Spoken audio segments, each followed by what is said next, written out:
Hello guys, welcome to secret studies. आज का हमारा चैप्टर है चैप्टर 1 रिप्रोडक्शन इन ऑर्गेनिजम्स। इस चैप्टर में बेसिकली जो टॉपिक्स हम पढ़ने वाले हैं वो है life span, asexual reproduction, sexual reproduction और सेक्सुअल रिप्रोडक्शन के जो फेजेस हैं उनको हम पढ़ेंगे, जैसे juvenile phase, reproductive phase, senescent phase.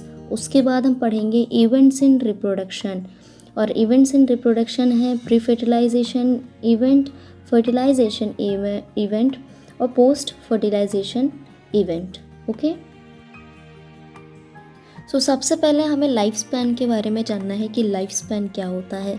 Life span होता है the period from birth to the natural death of an organism represent its life span. इसका मतलब ये है कि किसी भी ऑर्गेनिज्म का बर्थ से लेकर जो नेचुरल डेथ इसलिए बोला गया है कि नेचुरल डेथ का मतलब ये है कि कोई एक्सीडेंट या फिर कोई डिजीज़ की वजह से डेथ नहीं होना चाहिए, बल्कि एकदम नेचुरल डेथ होना चाहिए।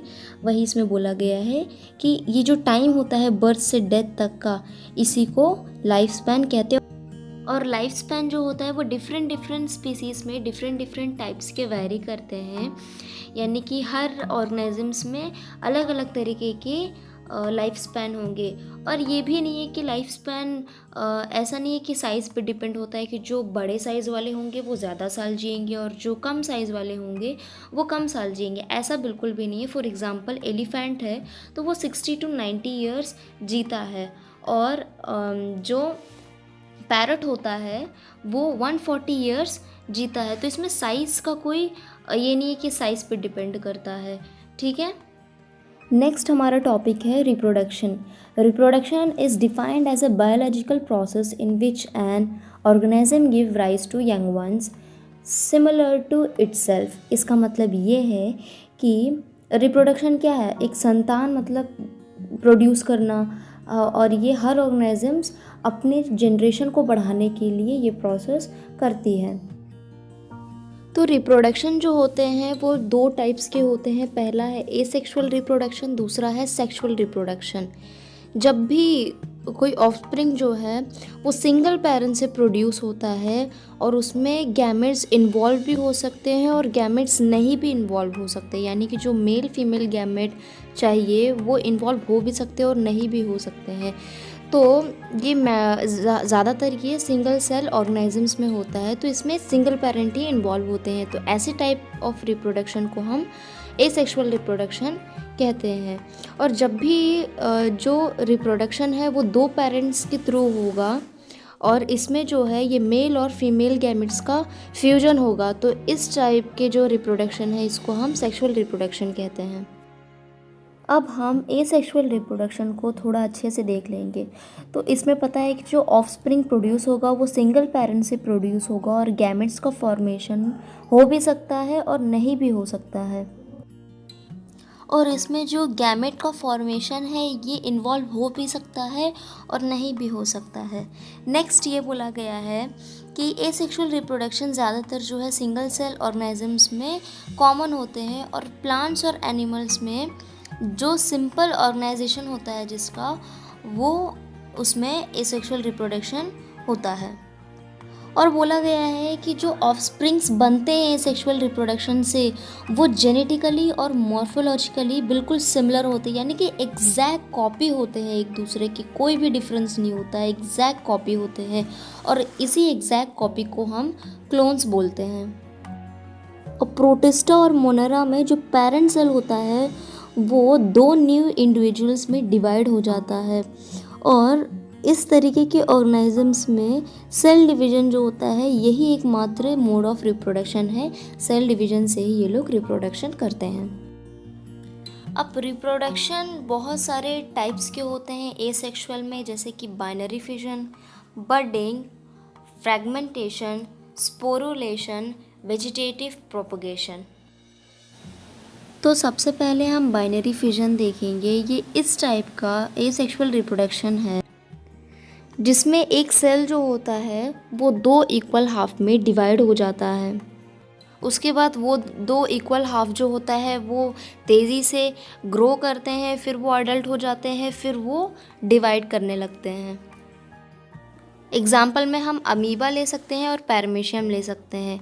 फॉर एग्ज़ाम्पल अमीबा में देखें तो अमीबा में देखो तो एक अमीबा होता है, तो सबसे पहले क्या होता है, उसका न्यूक्लियस जो होता है वो डिवाइड होना स्टार्ट करता है।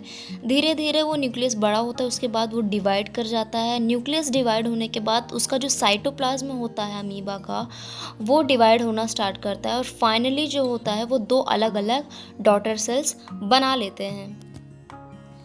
और जब अनफेवरेबल कंडीशन होता है तो जो अमीबा होता है वो सेक्सुअल रिप्रोडक्शन की तरफ शिफ्ट हो जाता है। क्या करता है कि उसके जो आउटर लेयर पे क्या होता है कि 3 लेयर्ड हार्ड कवरिंग बना लेता है, जिसको हम सिस्ट भी बोलते हैं। और इस प्रोसेस को हम सिस्टेशन भी कहते हैं। और जब फेवरेबल कंडीशन आ जाता है तो वो अमीबा होता है वो मल्टीपल फिजन करना स्टार्ट कर देता है और बहुत सारे छोटे छोटे अमीबा बनने लगते हैं। और जब ये सिस्ट फटता है तो बहुत सारे छोटे छोटे स्पोर्स निकल आते हैं जो कि बाहर फैल जाते हैं और उसके बाद अमीबा ग्रो होने लगता है। और इसी प्रोसेस को हम स्पोरुलेशन भी कहते हैं। नेक्स्ट हम बडिंग की तरफ जाते हैं। बडिंग क्या होता है, एक पेरेंट सेल में एक बड आता है छोटा सा, और वो जो बड होता है जब वो मेच्योर हो जाता है तो वो उस पेरेंट बॉडी से सेपरेट हो जाता है। और सेपरेट होने के बाद फिर वो ग्रो करता है, फिर उसमें भी बडिंग होती है। तो ऐसे ही प्रोसेस होता है, इसी प्रोसेस को हम बडिंग कहते हैं। अब हम जो किंगडम फंजाई और जो कुछ सिंपल प्लांट्स हैं जैसे कि एल्गी, इनमें एसेक्सुअल रिप्रोडक्शन कैसे होता है, तो इनमें कुछ रिप्रोडक्टिव स्ट्रक्चर्स होते हैं, इसके थ्रू ये रिप्रोड्यूस करते हैं।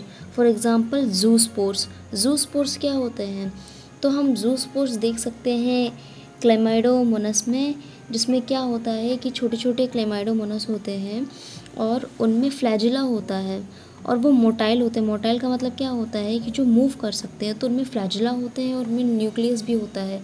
तो एक हम क्लेमाइडोमोनस को निकाल लेंगे तो उसमें बहुत सारे स्पोर्स मल्टीपल फिजन करते हैं, फिर वो भी बस्ट हो जाता है, जैसे हम अमीबा के केस में देखे थे।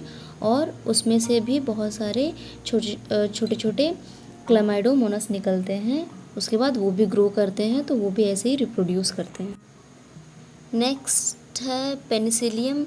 पेनिसिलियम में क्या होता है, कॉनिडिया होते हैं, यानी कि जैसे ब्रांच लाइक स्ट्रक्चर होता है और नीचे का जो पार्ट होता है उसको हम हाइफी कहते हैं। उसमें बहुत सारे ब्रांचेस बन जाते हैं, उसके ऊपर बहुत सारे कॉनिडिया बन जाते हैं, तो उसी से रिप्रोडक्शन होता है। नेक्स्ट बर्ड्स तो हम जानते ही है, जो हाइड्रा के केस में हम देखे थे, एक छोटा सा बर्ड निकलता है और जब वो मेच्योर हो जाता है तो वो डिटैच हो जाता है, फिर वो भी ग्रो करना स्टार्ट कर देता है। और स्पॉन्ज में जेम्यूल्स होते हैं, ये भी कुछ ऐसे ही अमीबा के केस की तरह ही है कि उसके अंदर भी बहुत सारे क्या होते हैं, छोटे छोटे स्पोर्स निकल आते हैं। सो नेक्स्ट हमें पढ़ना है वेजिटेटिव प्रोपगेशन। वेजिटेटिव प्रोपगेशन क्या होता है, तो वेजिटेटिव प्रोपगेशन में क्या होता है कि कोई भी प्लांट का जो छोटा सा पार्ट है उससे रिप्रोडक्शन होना, यानी कि उसके पार्ट से रिप्रोडक्शन एक पूरा प्लांट बन जाना, उसी को हम वेजिटेटिव प्रोपगेशन कहते हैं। और जो पार्ट यूज़ होता है उसके रिप्रोडक्शन के लिए उसको हम कहते हैं वेजिटेटिव प्रोपग्यूल्स, जैसे कि रनर्स होते हैं, राइजोम होते हैं, सक्कर, ट्यूबर, ऑफसेट और बल्ब। जैसे कि पोटैटो में आइज़ होता है, जिंजर में राइजोम होते हैं और वाटर हाइसिंथ में ऑफसेट यानी कि एक ट्यूब लाइक स्ट्रक्चर होता है, और ब्रायोफिल्म्स में बड्स होते हैं। नेक्स्ट हम पढ़ने वाले हैं फ्रेगमेंटेशन। फ्रेगमेंटेशन क्या होता है, देखो फ्रेगमेंटेशन का मतलब होता है कि किसी भी ऑर्गेनिजम्स का कुछ बॉडी पार्ट्स जब थोड़े थोड़े पीसेस में अलग हो जाते तो वो पीसेस से एक पूरी बॉडी बन जाना, वो ग्रो होके एक पूरी बॉडी बना लेना, एक ऑफस्प्रिंग बना लेना, उसी को हम फ्रेगमेंटेशन कहते हैं। फॉर एग्ज़ाम्पल हाइड्रा, अगर हाइड्रा के हम छोटे छोटे पीसेस कर दें तो अगर एक पीस निकालेंगे तो उससे पूरा एक हाइड्रा ही बन जाता है। नेक्स्ट हमें पढ़ना है वाटर हाइसिंथ के बारे में। इसको हम टेरर ऑफ बंगाल भी कहते हैं। अब क्यों कहते हैं अभी हम देखेंगे। सबसे पहली बात ये है कि ये इन्वेसिव वीड है, यानी कि एक अनवांटेड प्लांट है, इसका कोई काम ही नहीं है, कोई यूज़, इसका कोई यूज़ है ही नहीं। और ये जो रुका हुआ पानी होता है वहाँ पे ये ग्रो करता है। तो एक्चुअली ना इसको क्या हुआ था कि इंडिया में इंट्रोड्यूस किया गया था क्योंकि इसके जो फ्लावर्स हैं वो बहुत ही ज़्यादा सुंदर थे, बहुत ब्यूटीफुल थे, और इसके जो लीव्स की शेप है ये भी काफ़ी ज़्यादा अच्छे थे। तो ये प्लांट्स जो होते थे जहाँ पर ये उगते थे तो ये बहुत ज़्यादा लार्ज क्वांटिटी में जल्दी जल्दी ग्रो करते थे, और ये जो है जितने भी वाटर में जितने ऑक्सीजन है ये अपना यूज़ कर लेते थे, जिसकी वजह से जो उसके अंदर जो एक्वाटिक एनिमल्स होते थे जैसे फ़िश ये सब, इनको ऑक्सीजन बिल्कुल भी नहीं मिलता था, और ऑक्सीजन ना होने की वजह से इनकी डेथ्स भी होने लगी थी। तो ये जो प्लांट है ये काफ़ी ज़्यादा डेंजरस था। नेक्स्ट एक पॉइंट आया है जिसका नाम है नोट्स। नोट्स क्या होता है, जहाँ से भी जो लीव्स होते हैं वो उगते हैं जिस पॉइंट से, उसी पॉइंट को नोट्स कहते हैं। जैसे कि एक नोट को निकाल लेंगे और उसमें हम सॉइल और वाटर को जब मिला लेते हैं तो वो एक नया प्लांट बनना स्टार्ट हो जाता है। तो यही चीज़ बोला गया है।